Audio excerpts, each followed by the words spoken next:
yemwe nta n'umwe mu batamakazi cyangwa batifuza guca baduga. Gukura ku gatumba umutama canke umutamakazi ukamuzana kuba mu gisagara ngo ni bimwe mu bishobora guhungabanya ubuzima bwiwe. Ivyo bishikirizwa na Patiri ntabona Adrien, umukurambere akaba n'umuhinga mu vy'imico n'akaranga. Nk'uko abimenyesha, iyo umuntu asaziye aho yakuriye biratuma yiyumva ko afise iteka, kuko ngo ashobora kugendagenda agakora udukorwa duto duto twimuhira akayaga nabo bakuranye, kandi ngo akanezererwa no kubona aho yakuriye.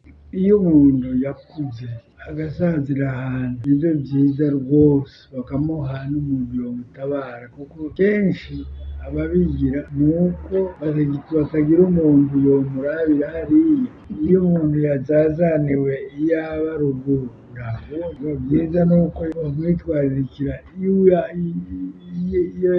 yasaziye kare akarinda hagwa. Igabura bivuga batama n'abatamukazi vyenzogwa. Patiri ntabona Adrien amenyesha ko vyoba vyiza umuntu afashirizwa aho yakuriye, kuko ngo benshi iyo bimuriwe mu gisagara baca bumva ko ubuzima burangiye. Agatonora ibiharage, agatunganya ibintu vyo mu rugo, akiyumva ko afise akamaro, n'intoki ziwe zikaguma zigororoka. Ivyo vy'uko bafashirizwa aho bakuriye biremezwa kandi n'ishirahamwe mpuzamakungu ryitaho amagara y'abantu OMS mu cegeranyo cayo co mu 2015. Tubamenyeshe ko ibisagara biryohera abakiri bato bikabangamira abageze mu zabukuru.